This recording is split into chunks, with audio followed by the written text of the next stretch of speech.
Hey everybody. First of all, can you hear me? I didn't check to make sure I've got the right microphone on and everything. Does everybody hear me? Matt, Frank, Dave, can you hear me? Oh no. Oh my. Oh good. You can hear me. All right. So we're going to do turning uh-oh. Everybody's leaving. It's a bummer. Well, we'll wait a little bit for people to come on, I guess. We got one person on. It's probably Matt. We can have a nice little lesson, Matt, if nobody shows up. All right. Well, hopefully there's a couple of people else that will join on today. We may give these up if nobody's coming on, just to see what it is. All right. So yeah, maybe we'll just kind of hang out, and I'll trim it later until people come on. But we're back down to one again. Wow. Well, yeah. Okay. Well, we'll just do a quick lesson then, Matt. What the heck? All right. Let me lower this a little bit, and we've got just a couple people on. Actually, we still have just one. All right, now we maybe have a couple more. Some stragglers coming in. Anyway, today what we're going to do is we're going to do how to turn licks into riffs. So first thing is sort of, hey, TBA, good to see you. Good to see you, Garrett. A couple more people showing up now. Excellent. So what we're going to do is we're going to turn licks into riffs. So the idea here is that let's talk first about what a riff is. So the riffs we can talk about the riff in a different way. What I think of as a riff is something that's built around a chord usually, and it's usually a fairly simple line that is then repeated over different chords. So, the simplest sort of riff would be something like, the straight ahead blues riff. Let me just kind of play that.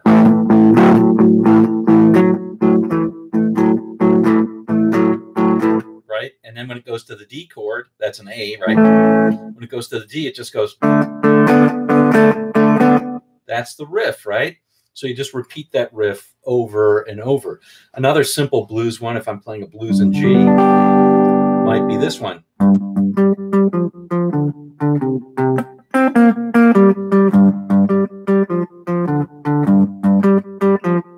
Now going to D, or C, I'm sorry. Now back to G. Now to D. Now to C. Now back to G. And then turn around, okay? So there's lots of stuff that's like that. Hey, Fenderman 2073, good to see you on. Awesome. Now we got a few people cooking with gas now. All right. In any event, those are riffs, and that can happen in the blues a lot. Hey, Mark, that can happen in the blues a ton, but it can also happen in any genre of music. So, in rock, Led Zeppelin's got.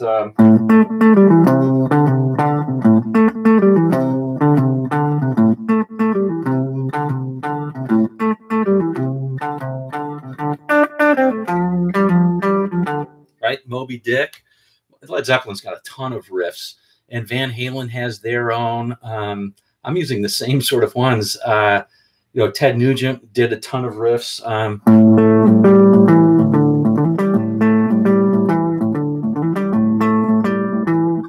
The key thing is that it occurs over a chord, and then it's repeated. Yeah, one way out. Once you start thinking of it, Black Dog. Once you start thinking of them, it's hard not to think of rock as a series of riffs. You play a pattern over a chord, and then you get it. Okay, so you can name any number of Led Zeppelin songs, and they're all going to be there. Black Dog, Rock and Roll, Immigrant Song. It's hard not to think of one, right? Dire Maker is a riff that's repeated. So there's a few different ways to do that. Yeah, obviously the Beatles and the Stones and everybody does the riffs, and you can go back to any sort of genre of music too. You can go to jazz or things like that, jump blues. So we'll do that. The idea is, again, you're going to play something that's a pattern over a chord. All right, so how do we get there from licks, and how is that related? I think this original question came up under the with the expectation of saying, hey, how can I create a solo out of a lick, right? So I have a lick. How can I make a solo out of that lick by creating riffs? I think that's what it is. And I've done a couple of videos on those. Maybe I should put them in the links or something like that to this one, called, I think, One Lick Guitar Solo or something like that. But let's just break that down a little bit. So to do that, maybe let's take a couple of different licks that we've got. So I've been trying really hard not to be a lick-based player lately, and so I'm almost bereft of them. But some of that, two that really come to mind or that are simple, are the obviously the Chuck Berry lick. So something like this. All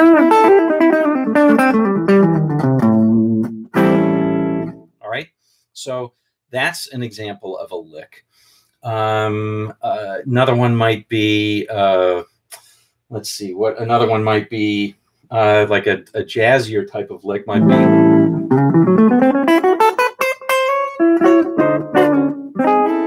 Okay, I messed that one up, but something like that might work. Or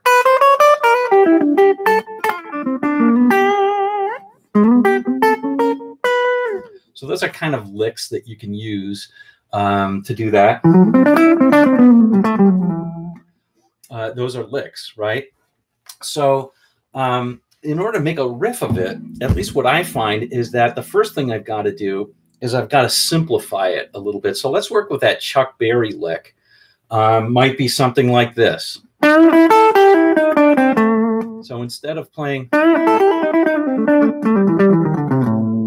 which is a longer lick, let's simplify it a little bit. All right, so that we can play it over chords. So something like that keeps the essence might be something like this. That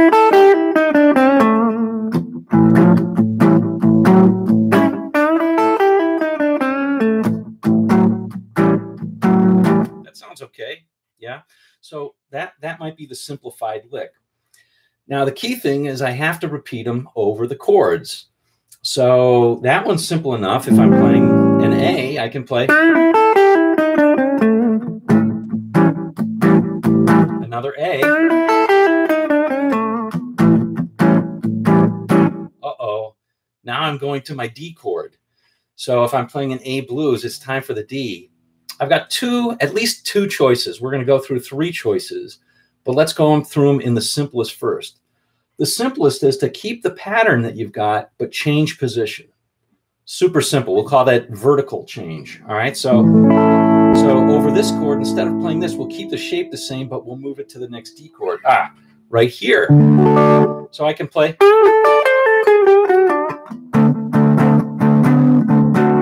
And that works. Now coming back to the A. To the E.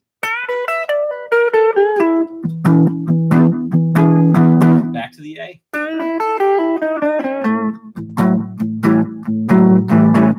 And that works. Complete solo. Did the whole thing, right? Pretty straightforward. And it works. So that's one way to do it, is to simply change positions. Yeah, Clapton, Crossroads, that's a great example of just riff-based stuff, right?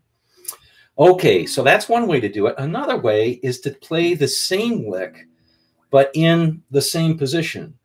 Now, because that particular lick is so sort of built around that bend, that sort of thing right there, that's going to be tough to play it exactly the same. So let's skip that one for just a moment, and we'll come back to it, okay? And we'll go to the jump blues sort of riff that I was playing before. So again, this might be over a regular blues, over a different sort of beat, like a.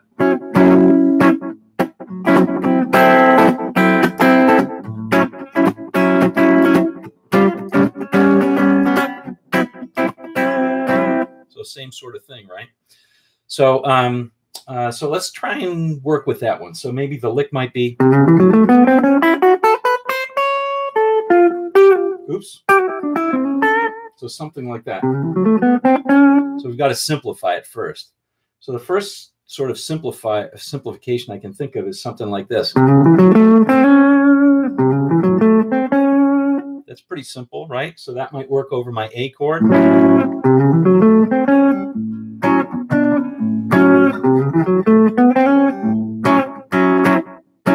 right, so that works over the A chord. Okay, so now I'm going to try and keep it in the same position, and I'm going to try and play it the same way. So what I'm doing on this one, I have to know my chords a little bit. So on this one, I'm playing for the A. I'm sliding to the third of A right here, which is a C sharp. A is a C sharp and an E. That spells an A triad. So I'm starting on my C sharp, which is the third. So when I get to the D, I'm going to start on the third. Oops.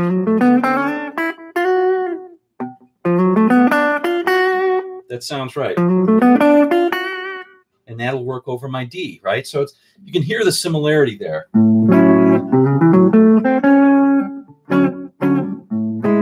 Then over the D. Oops. I keep messing up because I keep going in a different place in my brain. Oops. And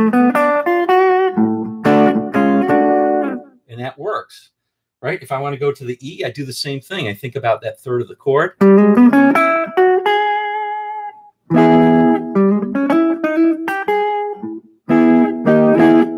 So that requires you to go horizontally with the riff.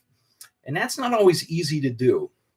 So that's one of the things that you can do, though. You can try that, and if it works out positionally, you can try that with your riff. But you don't have to be that literal with it, and we'll come back to the Chuck Berry lick after this as well. You don't have to be totally literal with it. One thing that you can do is to play simply another chord tune. All right, so I'm on my A, and I'm ending on the third of A right there, which is a C sharp, right?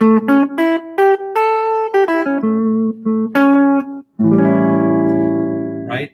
Now the problem when I go to D is that note doesn't work with a D chord. Doesn't work with a D seventh for sure. But I can go to either the D itself, or I can go to the seventh and just alter my lick that way to end on that note. So let's try that. So instead of playing that to go to the third of D, I'm going to just go to the seventh of D. So it's another chord tone. So that's another technique. We've got the horizontal, easiest. Then we've got vertical, keeping the same riff. And then the third way is to change the chord tone that you end on. Okay, so instead of ending on the third, we're going to end on the seventh. The third of A, the seventh of D. All right, sounds complex, but it's actually really simple. So over the A chord, we're going to play. And over the D chord, we're going to end on this.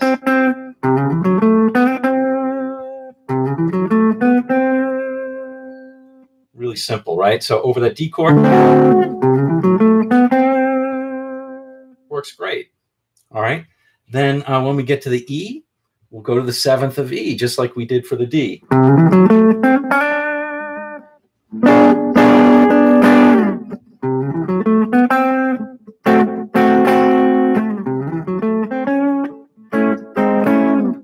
I'll play this just a little bit so you get it.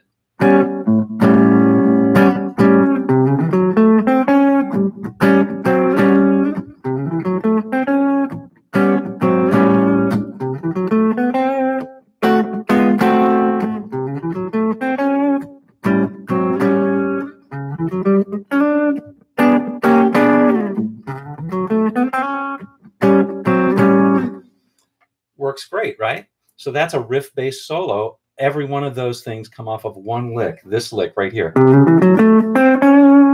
It all works.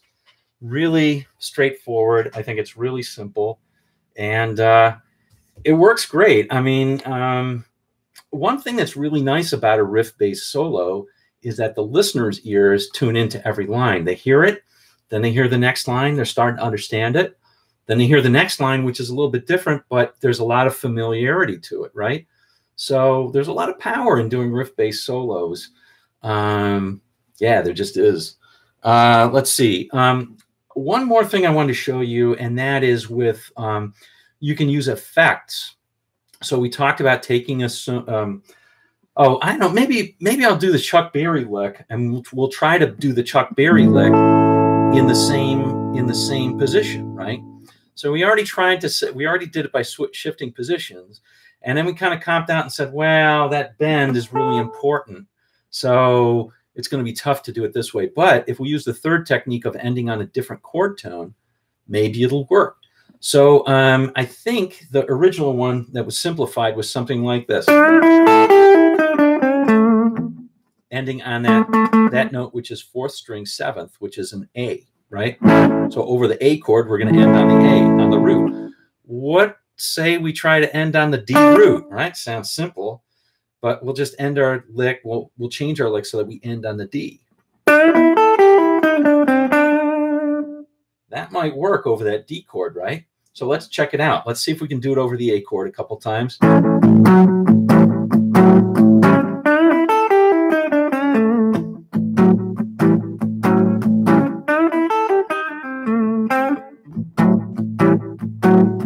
Now we'll go to the D.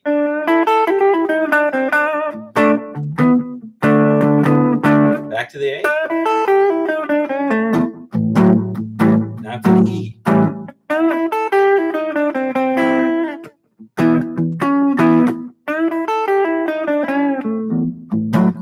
All right, that was kind of terrible, but you get the picture. All I really did was change the end. I played the same lick and changed the last note that I lined on, and it gets that similarity, and it actually works.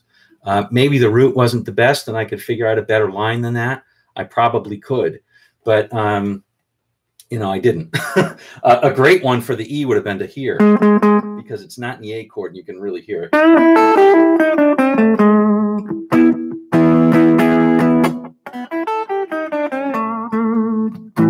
Right? Anyway, really cool. Hey, Two Bike Mike, glad to see you, and glad to see everybody. All right, so I think, you know, those are the riffs there. Those are the riffs. So those are the examples of the chord tones. I did want to show you one more, and that is if you use an effect. So I don't mean like a wah-wah pedal. What I mean is like one thing that's really common is to use sixths, and you can do those patterns over the different chords because they're really just chord riffs. So for example, let's see.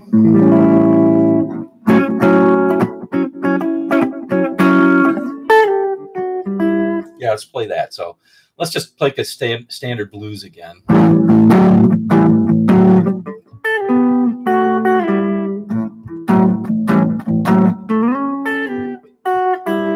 So that's an example of a riff. So what I'm doing there is I'm staying on the root. That's a sixth based off of the top note is a root, which is an A. And I'm sliding down to the seventh. And then I'll play. So that's my lick. All right, now over my D, I just have to think about that D root and keep the same pattern, right? So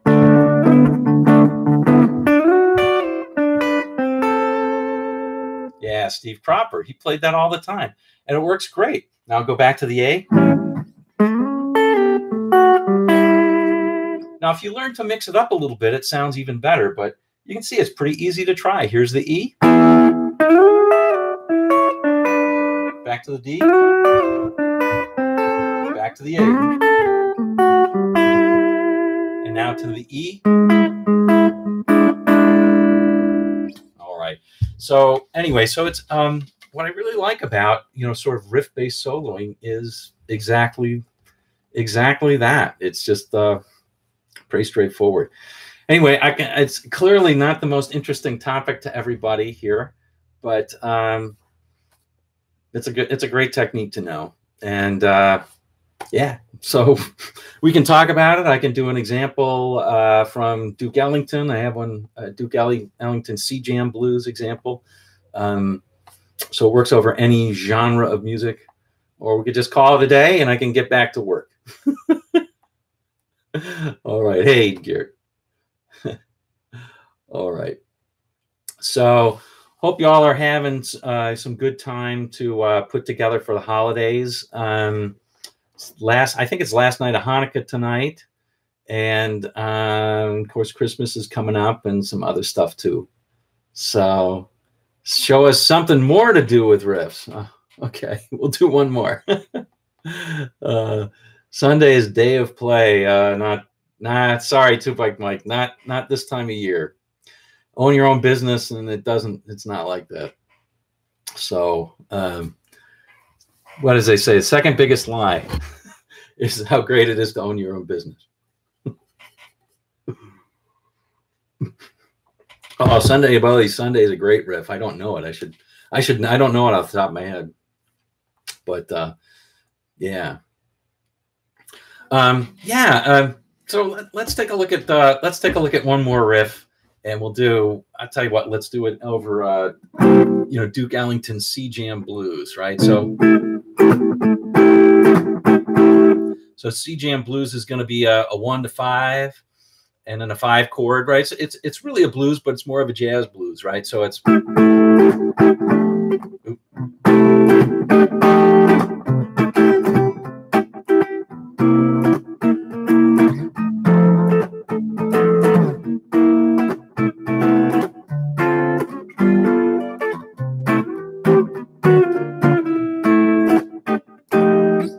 stuff like that, right? So it's moving really quickly. A riff-based approach to the solo works great because you don't have to change that many notes, and it's really a kind of a cool solo. So let's see if we can do it. So over that C, it goes from C. I'm playing a C ninth or something like that, but a C major ninth, or C6, but that doesn't matter. I can play any sort of major chord. It's a major chord. Go to an F dominant, right? That's a F ninth that I'm playing right there. Back to the 1 chord. All right. And you can either give 2 bars of that or go to a 2-5 to a 1 to your dominant 7th chord, which is the 4 chord right there, right? So we're going to an F7. All right, so let's play over that beginning part. So one thing we could play would be something like this.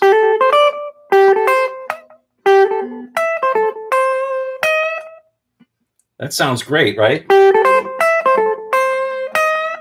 So that'll work for my 1 to the 5. That works great. And then we're coming back to the 1. So let's just play that. We're going to play something that's in that 1 chord. All I did was alter 1 note. So instead of playing over that F7, and I'm playing that because it's the flatted 7th of that F7. So that's the real note, right? So now I'm coming back to then I come back to my C6 there. All right, now we play over the F7. Just play the same thing again, but this time I've got to be careful. I don't have to be careful. I could play the exact same thing, but I played it a little bit differently. I played to... That's it. All right, now we'll come back to the C. Guess what? I'll play the same thing. Right? Okay, now we'll play over that D minor 7th.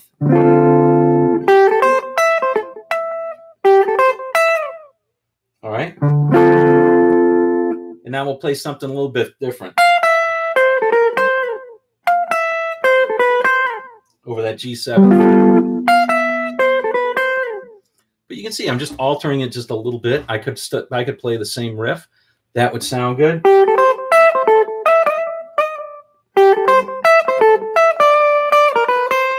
That would work too. Let's hear how that sounds. I got a backing track for this one. I'll try and not turn off the whole thing. But let's see how we do this one. It's at a pretty quick clip. Whoop. All right, so you can hear the chord changes, right? That's much more complicated than your straight ahead blues. Let's see how our riff works.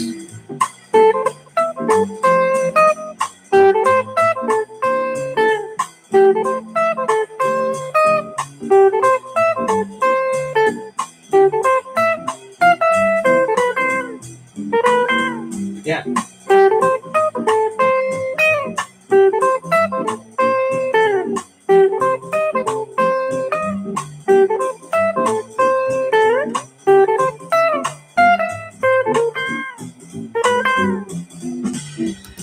Super simple, right? Let's see if I can turn this off now. Anyway, super simple, and it's actually playing jazz, and it sounds good. To me, it sounds good. And guess what? Your audience is going to like that as well, because they're going to like all the different hooks. So anyway, I think I'm done for today in terms of the riffs, and we can just rap about Pete Townsend and all that. Pete Townsend, one of my favorite players. I don't play much Pete Townsend anymore, but God, I love his play. Absolute, you're right, absolute master of playing riffs. Have I played any gigs yet? No, I haven't. My gigs are nursing home gigs though, so I'm not too worried about getting them. I just don't have any time to put together material. I travel most of the time, TBA, so I rarely actually play guitar. I'm mostly without a guitar. I usually go 1 day a week where I can pick up a guitar, maybe two. So, you know, I'll just pick it up, do my recordings, and do a live show or whatever. So that's what I do. And so I'm trying to prepare for all the stuff for Christmas, so you guys have some videos. But why not take a practice guitar? It's I sometimes do if I'm only in one city during a day, I'll bring one.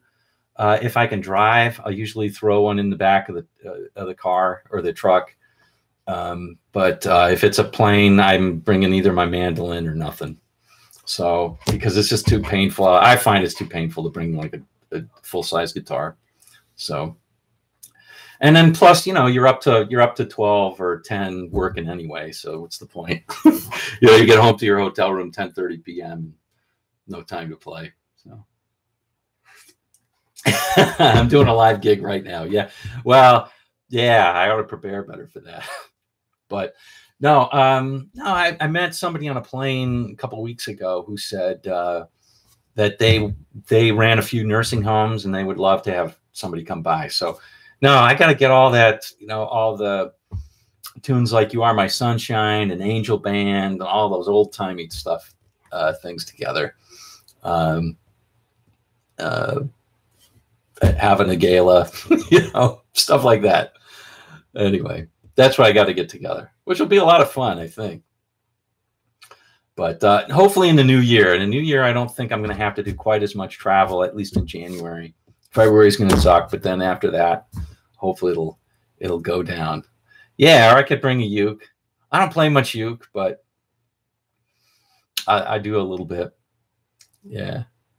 So yeah, I mean, I'd love to play more, but it is what it is, you know.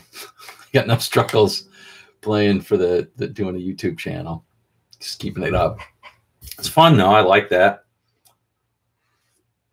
I used to have a guy that I played with locally. I still have, I mean, he's still around. In theory, we'll play once in a while, but and there's a couple other people that I play with locally. But either it's just like a show up and do a blues jam, or we'll work on old material. He mostly likes swing jazz, so you know, we'll play swing jazz. Yeah, and he knows it better than I do. He knows the tunes a lot better than I do. So that's that. Hope y'all are playing more than I am. That would be awesome. Any of you doing gigs right now?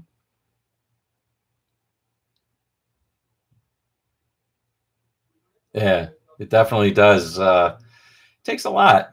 I agree. Especially, you get older. When you're a kid, it's fun. You get out. Now you got a lot of equipment and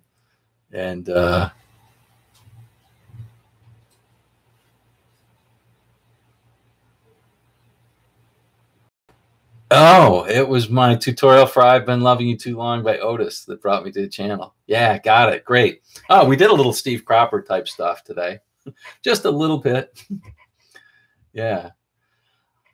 Yeah, I love that stuff. That's the stuff I played a lot when I was younger. I played a lot of Motown and that.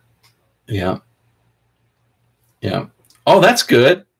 Have 10 copies about 50 famous songs. Yeah, I mean that's what they do at the nursing home. They have a copy of like Sing Out or something like that.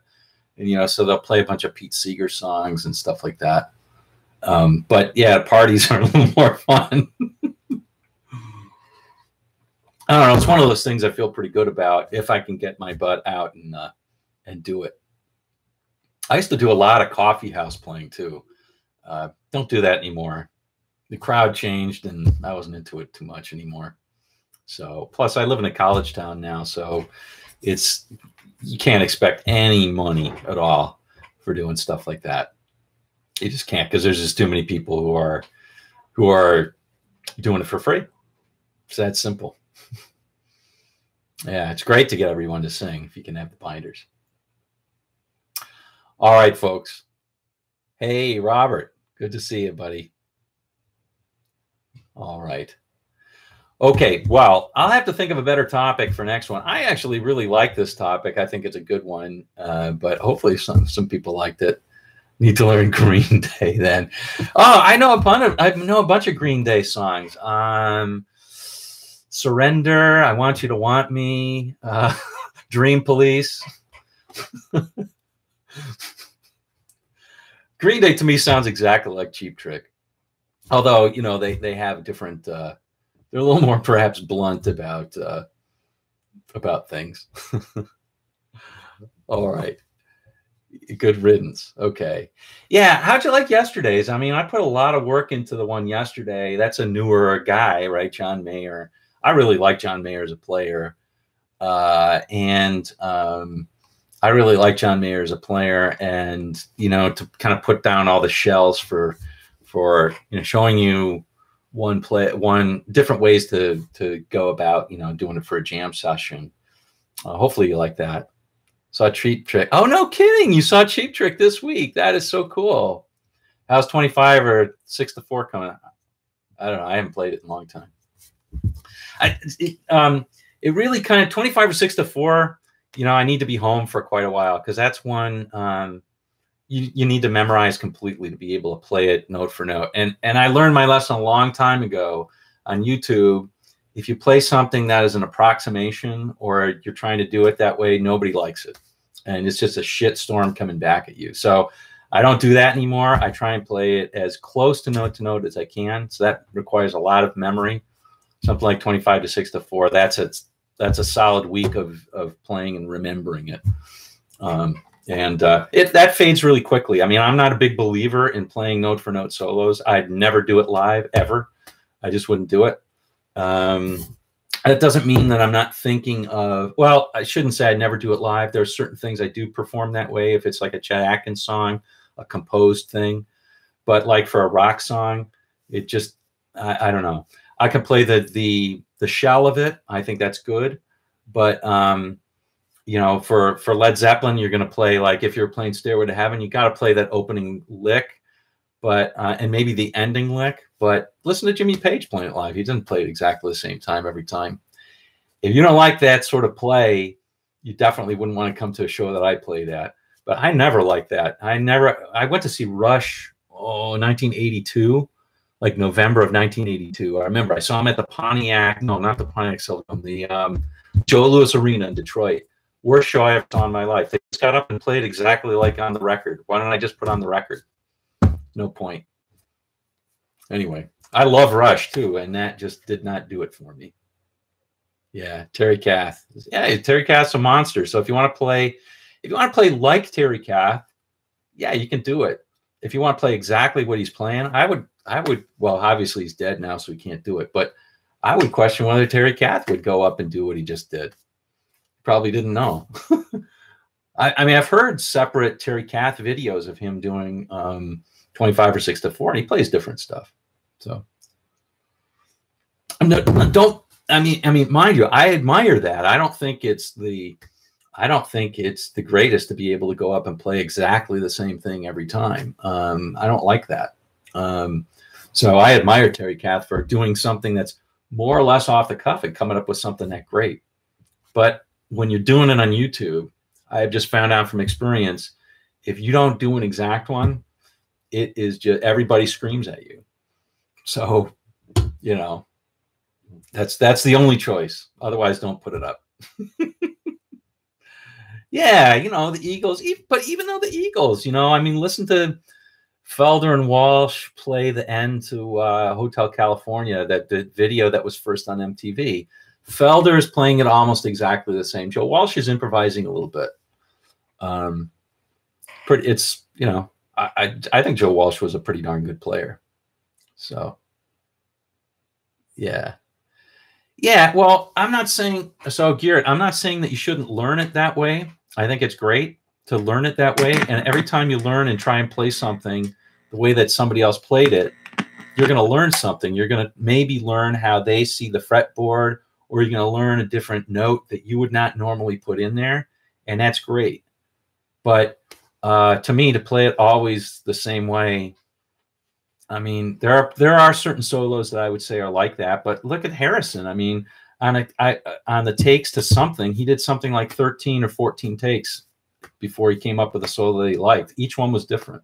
So, and I'm not thinking that they were radically different. Like one didn't use a diminished scale and a whole tone scale, and one just uses, you know, basically chord tones. No, they're all basically the same, but you know, that was improvised. So. Yeah, it's great to learn it. I don't think it's going to hurt your creativity to do that. But, you know, to me, I can always listen to somebody and tell, here's a person who learned it from the tab too. So at least I like to think so.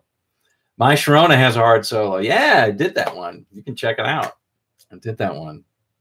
That was one that took a couple of weeks to memorize, to get it down. Oh, here's where he does 2 pull-offs instead of 1, and here's where he does 3. You know, that's a super long solo too. Yeah. Yeah. Yeah. You know, if you're Joe Perry and you say, I have to play exactly this way, then you do it. And that's your choice. You know, that's the bed that you've made and you lie in it. Jimmy Page never did. Van Halen never did. Listen to Van Halen. He doesn't play the same thing. He'll play something similar, but he won't play the same thing. You know, hey, Citizen V, good to see you. Jeff Skunk Baxter. Yeah, I think all those guys, well, look, it was a different time, right? So it was a different time.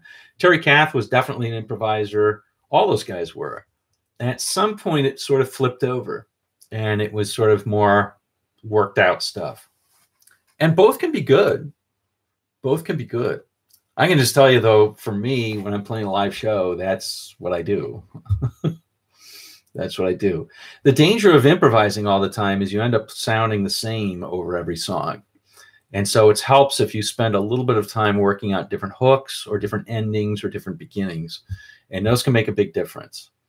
But in terms of the middle of the solo, you know, that's there. I think somebody who was amazingly good at and doesn't get anywhere near the credit that he should as an improviser is Peter Frampton.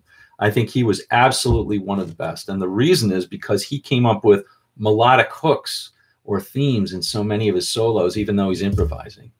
So, yeah, they were too high. I remember what they played. Well, that's probably true also. So, maybe over, I'm going to take a week of vacation. Now my sister's going to be here, so I have to put away all the guitars because she's got a few little urchins. They're great kids, okay? But I don't want them destroying my guitars, so I gotta, put them away. And hopefully I'll have some time, but maybe that's a good time to learn the entirety of 25 or 6 to 4 and do it then. Yeah, maybe that'd be good. Mick Taylor, Dwayne Bailey. I don't even know who that is. He played with Chicago or something. Dwayne Bailey. Never heard of him.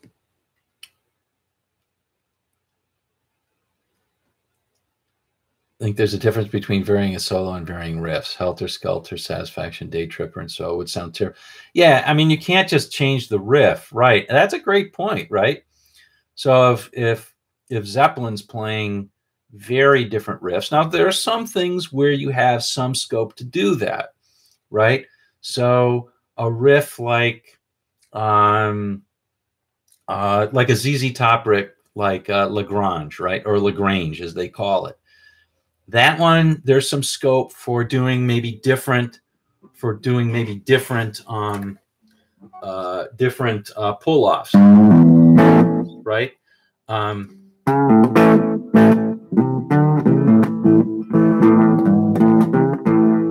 That kind of stuff.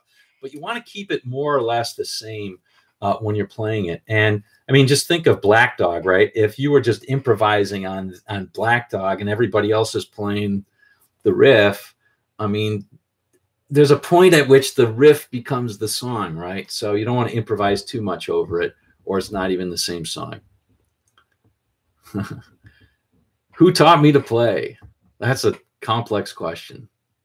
We'll maybe come back to it. Yeah, Chicago. He was Chicago's guitarist in the late 80s to mid 90s. I kind of stopped listening to Chicago when Peter Cetera did when they did all that like really pop stuff. That was the end of it for me. So I like Chicago early on. At some point, I stopped listening to him. Steve Howe's the best. Yeah, Steve Howe. Hard to argue with that.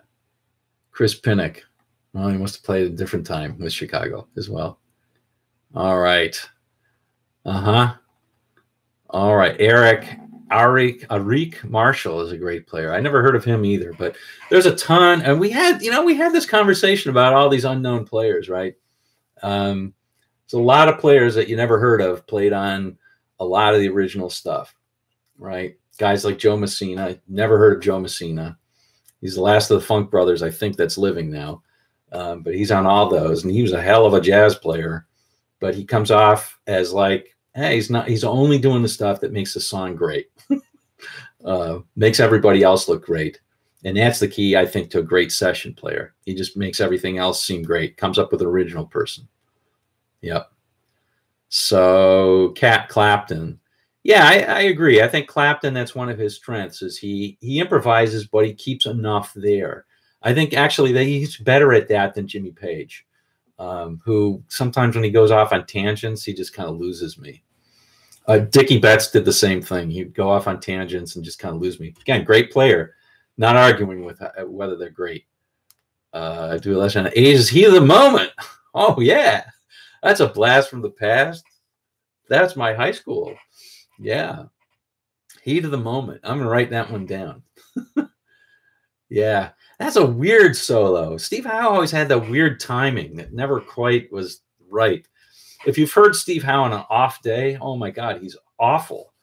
But he really is. But on an on day, he comes up with stuff. I mean, it's just like people always talk about how Hendrix, when he came out, was like really weird. Nobody understood him. And he was just like came from Mars or came from left field. Steve Howe, to me, his timing is just so herky-jerky and weird, and somehow he makes it work. But when it's off, it doesn't work. But that one's pretty good. It's a poppy song. Blackmore. Yeah, he probably did. Probably did write the most popular riff ever. That's quite true. Smoke on the Water quite possibly could be the most popular guitar riff ever. Right. Tony Iommi, right? How about that? How about some Black Sabbath riffs? I mean, and how about Angus Young? Young is a king of the riff, right? Keith Richards, all those guys could do that. Yeah. Joe's the only surviving Funk Brothers guitarist. Yeah. Steve Howe, was he originally a jazz? I don't know. I don't think so. I think he was largely he taught himself a lot of this, of the fretboard. His knowledge of the fretboard, though, is really scary. It's amazing. But I don't know. I don't know enough of the history of Steve Howe. He feels like he was classically trained, but I don't think he was.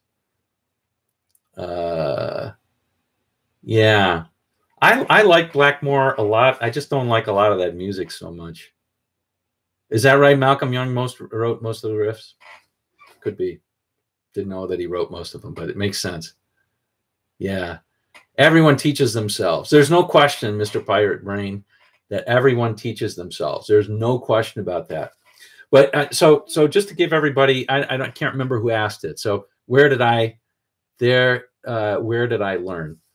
So who did I learn from? So I had a teacher when I was about 6 years old or 8 years old. I think I was 8 years old when I started. My mom told me I had to learn an instrument, forced me to learn it. I wanted to go out and play baseball. My mom told me I had to learn an instrument. And so my cousin played guitar. And so I said I wanted to play guitar because I idolized my cousin. And my cousin taught me out of first what were Joe Fava books. Joe Fava was a guitar teacher at Wayne State University. And then later, Mel Bay. So I went through the Fava and Mel Bay stuff. So that's what I started with. And then later, I had another teacher who, he wasn't really even a teacher. He was just kind of a mentor when I started playing rock. And that was maybe when I was 13, 15 years old. I got an electric guitar, and that person told me about a distortion pedal. I couldn't believe that. When I turned on, I was like, holy crap, this is awesome. And I could maybe sound a little bit like some of my rock idols. And I started learning. I loved The Who at that time. So I learned stuff like The Real Me. And I was a Quadrophenia freak. So I learned stuff off of Quadrophenia, whatever I could. Hard place to learn. And then I got into Led Zeppelin too. So that's the stuff that I did. And then I had a guitar teacher who said, you play too much with your right hand. I'm sorry, with your left hand. And it's you're fast with your left hand, but you suck with your right hand. And that's when it got us to all the stuff that we did in the lesson last week, which is how to develop a more comfortable picking technique. And his advice to me, which I followed at the time because I was a 15-year-old who idolized this guy as a player, was don't ever not pick. You have to make sure that you pick every single note for a couple of months. And I won't let you hammer on and pull off for a couple of months. And I didn't. And it made the world of difference. And a lot of that was playing Steve Howe type stuff. So I loved Steve Howe at that time. He was the one who introduced me to Steve Howe and Larry Carlton. And they don't pick everything, but they can pick. So, yeah, cool stuff. So anyway, so that's that. And then the rest of it is self-taught. So all the stuff with, I mean, I work with different people. And I'm always learning from people. I learn a lot from YouTube guys. I think a lot of them are great. I really do. And I'm not talking about like the ultra theory guys. I honestly, I don't get anything out of any more than the first 3 minutes of, say, what's the guy, Rick Beato. I used to say he seems like a nice guy, but he actually doesn't even seem like much of a nice guy to me. Maybe he is. I don't know. I should ask. I live in Ithaca, so he used to teach at Ithaca College. I don't know anybody who knew him except for a guy who lives down the street. He never says a bad word about anybody. So I'm not saying anything bad about Rick Beato. I just don't love listening to his videos. I'd probably get something out of it if I really listened to the whole thing. But I listen to the first few minutes, I can get a lot out of them. Yeah, Tim Pierce, his stuff is all really good. I think Justin Guitar, the guy who does Justin Sanderco, I think that guy's incredibly good. He's a great, great teacher.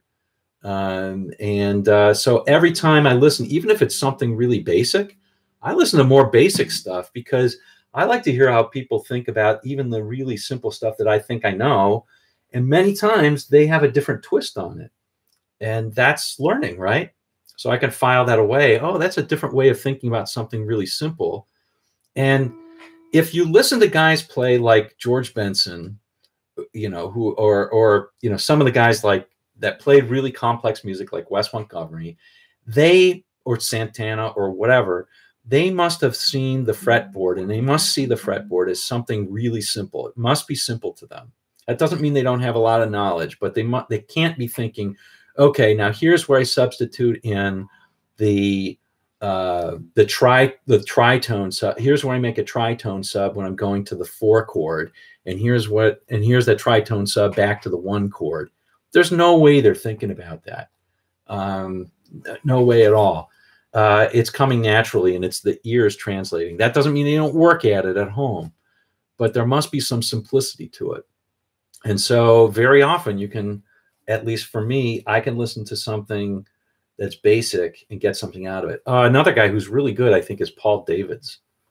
He has some interest. He's a big promoter of himself. He's Russian, I think. But sometimes he has a really nice way of looking at things. Marty Schwartz, Carl. Oh, let me see what I missed a few. Feel the same about Beato. How did did I teach myself theory? So it's a little bit.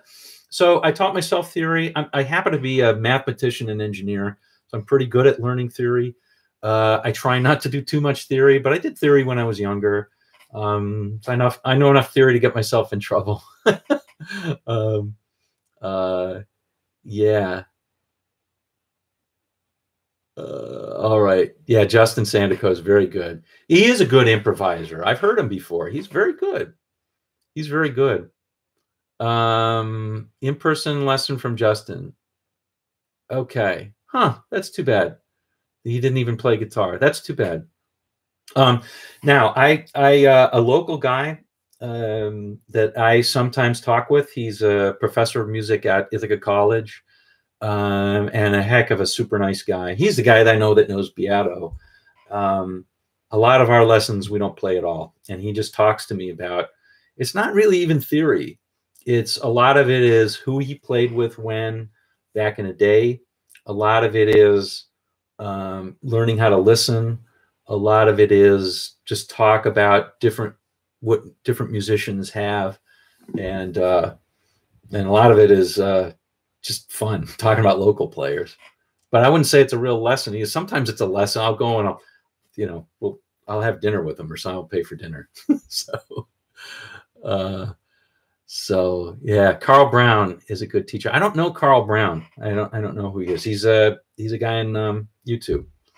And Marty, a lot of people really shit on Marty. Marty Schwartz. He seems pretty good to me. He knows what he's doing. I've heard him improvise. I don't think he's as good as Justin Sanderco, but he did well. Who's that guy, Papa Stash? What I love about that guy's pretty good too.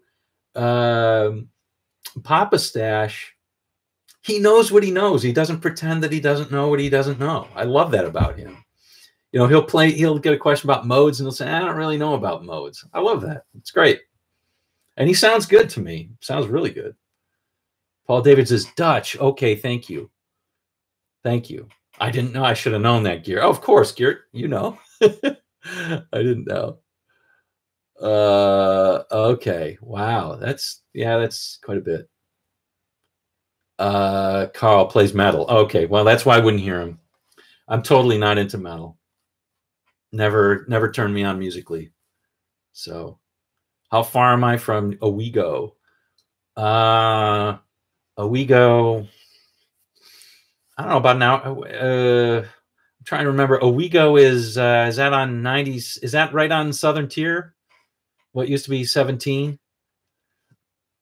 Is that Owego, or is Owego on Route 90?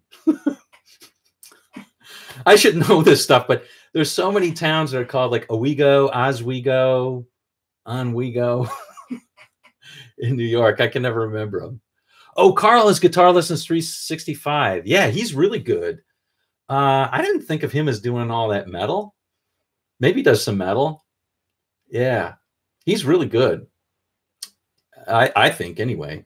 I didn't know if he did private lessons, but yeah, I think he's excellent. Brett Papa, yeah, Papa Stash. Yeah, yeah, I like his attitude. I really do. Um, Season's greetings. Yeah, to you too, Savvy's symbiont. Guthrie Govan told Papa Stash about Cage. Really? Okay. I find that a little strange. I mean, I would think he would know about Cage. Everybody knows about Cage these days. On Southern Tier, yeah. So okay, I'm very close to that. I'm very close to Owego. I'm maybe 45 minutes away. Yep, something like that. 45 minutes drive. Mm-hmm. Yeah, Guitar Lessons 365 is an excellent player, and I like the way he explains things too. I think he seems like a nice guy. Yeah, it's real close to the PA border. Yeah. Carl's first love is classical, though. That's really interesting. Didn't know that. Did not know that.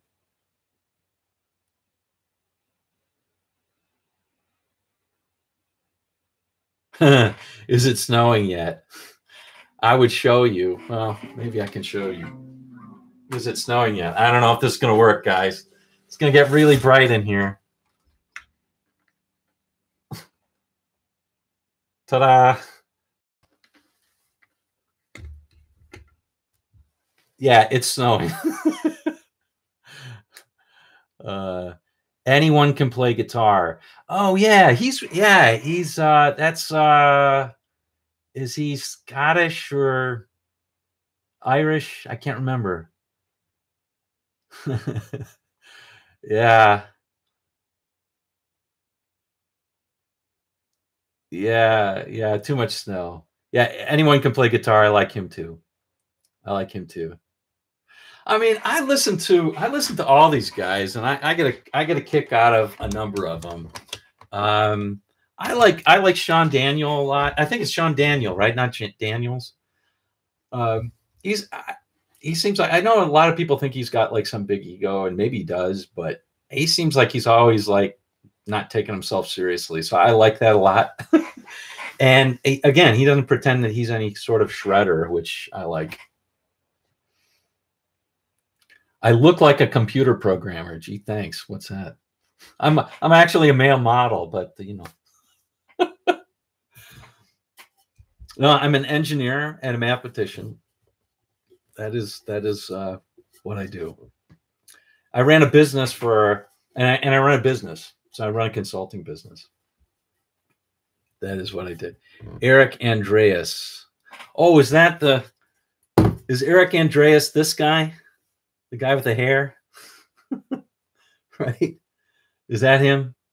You're Guitar Sage, right? I've heard, I've heard good things about him.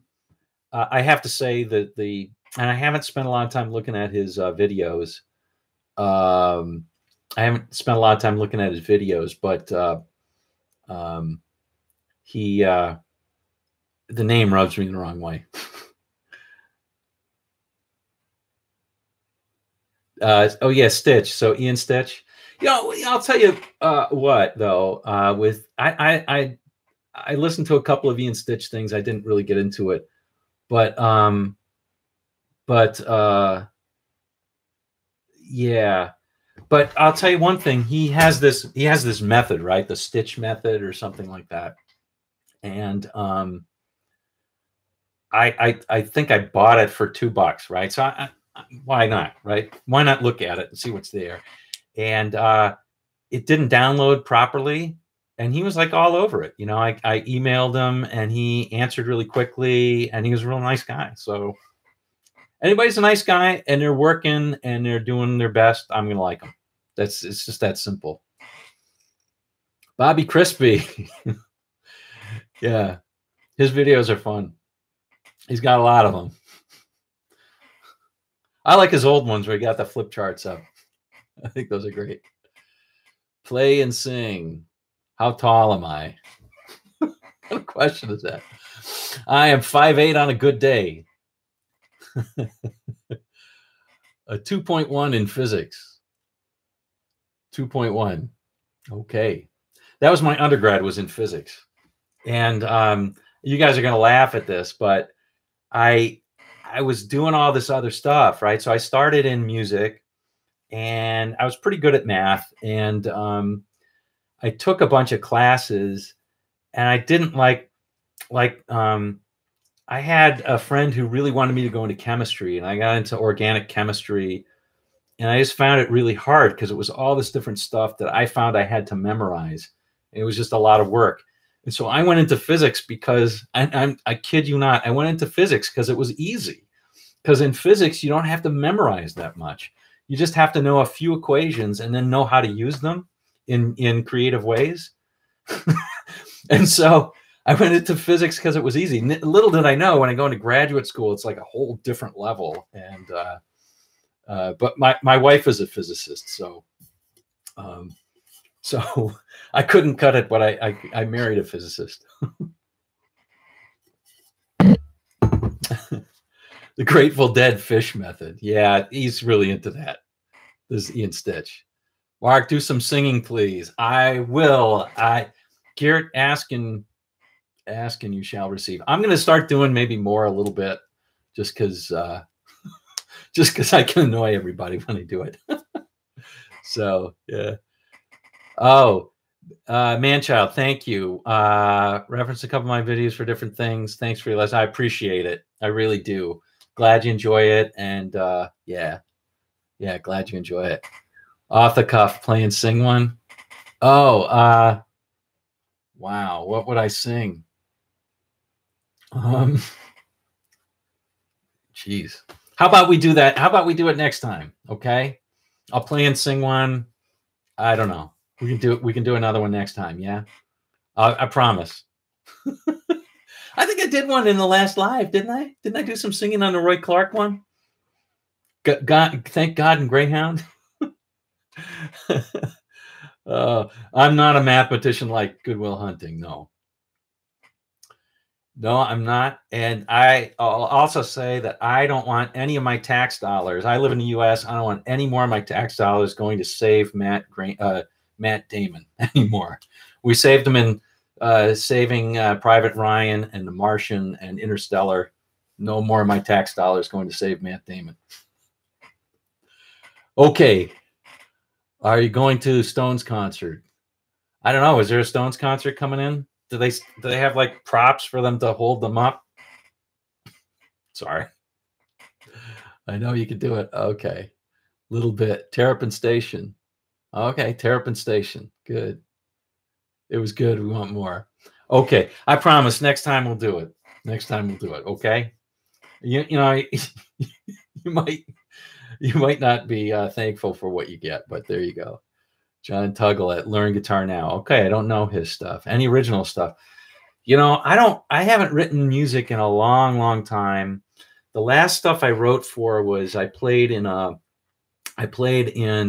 various folk and bluegrass bands. See, I moved to the Southern Tier, right? And who's the guy? Was it Scott? Were you asking? So in the Southern Tier, there's like the best musicians that you can get to play with are very often folk musicians. So I learned all this stuff, and you know, we were singing all this stuff, Tennessee Stud, and all these old folks, Angel Band I mentioned earlier, and Sunny Side of Life, and You Are My Sunshine, and all that kind of stuff. And then I played in a bluegrass band where we would grassify all of those things, as well as play sort of standard bluegrass stuff like Red Haired Boy, or, you know, singing Katie Daly or Little Maggie and stuff like that. Shady Grove.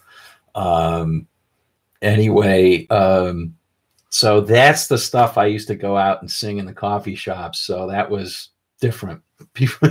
People come in and expect James Taylor, and, you know, you're playing Tony Rice for them, or Norman Blake. Gordon Lightfoot is another one of my faves. So I used to write original stuff for that band. Actually, I played a lot of mandolin for that band that I played with. I was kind of the front man, and we played on Sunday mornings because nobody else wanted to play on Sunday mornings. So that was an easy gig to get. Go to any bluegrass festival. Nobody wants to play on Sunday mornings because they're all hungover from playing whatever, and they don't want to hear preachy songs. And so we do sort of gospel that's not preachy. like Angel Band and Sunny Side of Life and stuff like that. He was the best botanist on Mars. Damn straight. All right. Trey, yeah, what's a Trey? I can't remember his last name. The fish guy. Anastasio or something like that. Southern Tier, Cool Springs. Yeah, Southern Tier is pretty awesome. Definitely pretty awesome. I love the fall too. I love the fall. I love it here. What about jazz guitar? Ever been into Annie Babook's store? No, I haven't been. I haven't been to Rochester too much. You know, I'm new to the area. I didn't grow up here. I grew up in Detroit. And then I moved to Columbus, Ohio, lived in New York for a while, lived in LA for a while, lived in Boston for a while, and then I'm here. So kind of all over. Yeah. Yeah. So I'll have to get to that. Annie Babook's store near Rochester. Okay, check it out. Once it's a mistake, twice it's Trey Anastasio. Yeah. Yeah. I'm not really into his play, but he knows what he's doing. I mean, there's a lot of people who love Jerry Garcia too. And I like Jerry Garcia. Excuse me, Jerry Garcia. I like gosh, I'm drawing a blank. Bob, what's his last name? The other one. Anyway, Bob Weir. I love his style plays. All these chord inversions, really cool. And Jerry really plays some nice melodic stuff, but I'm just not totally into him. So I can recognize he's really good melodies. LA sucks. Too many cars, people, smog. I didn't love LA. I'm not with Randy Newman on that. The weather, very nice. I didn't enjoy living there. I didn't enjoy what I did when I lived there, though, either. So that's not really fair. I will say I love the people that I worked with and the people that I met in LA. I'm sure there's a lot of fake people. Like you can meet fake people anywhere, but the people that I met and hung around with in LA, all really good people. Why Ithaca? Well, first of all, Ithaca sucks. Don't anybody move here. No, it's awesome. First of all, it's a college town. I like college towns a lot. And it's pretty small. You know, there's only 50,000 people who live here, plus the students. So I like that about it. And it's beautiful. The fishing is incredible here. Don't tell anybody that. But the real reason is because my wife grew up here. And so that's why we're here. But no, I mean, I love it here. Syracuse. Yeah, so it's about an hour south of Syracuse, southwest of Syracuse, about an hour's drive. El Segundo, and had a horrible experience. Yeah, I lived in Culver City when I was in LA. Nice, but didn't work. I thought Toronto was small. No, it's nice about Ithaca is, you know, you're close to a couple of smallish cities, Rochester and Syracuse. And then you're 4 hours from any major city, which is lovely. It really is. I'm 4 hours from Philly. I'm 4 hours from New York City. I'm 5 hours from Toronto. 3.5 from Buffalo. Buffalo's not really a major city anymore, but 6 hours from Pittsburgh. It's all good. Do I play a rock band at college bars? No. It's amazing. I was talking earlier. I don't play anywhere near as much guitar as I'd like to. I'm just not home. So my home office or my work, the company I work for is in New Jersey now. I sold my company. It's complicated. I own my own consulting company for 20 years. I sold it, or I didn't sell it, but I kind of sunsetted it. And I still have a client or two that I'm managing from that. But then I work for a company down in Princeton where I'm a director of analytics for them. So I travel a lot to Princeton. I travel a lot to DC because our clients are law firms. So I travel a lot to DC and New York City and Chicago. So that's what it is.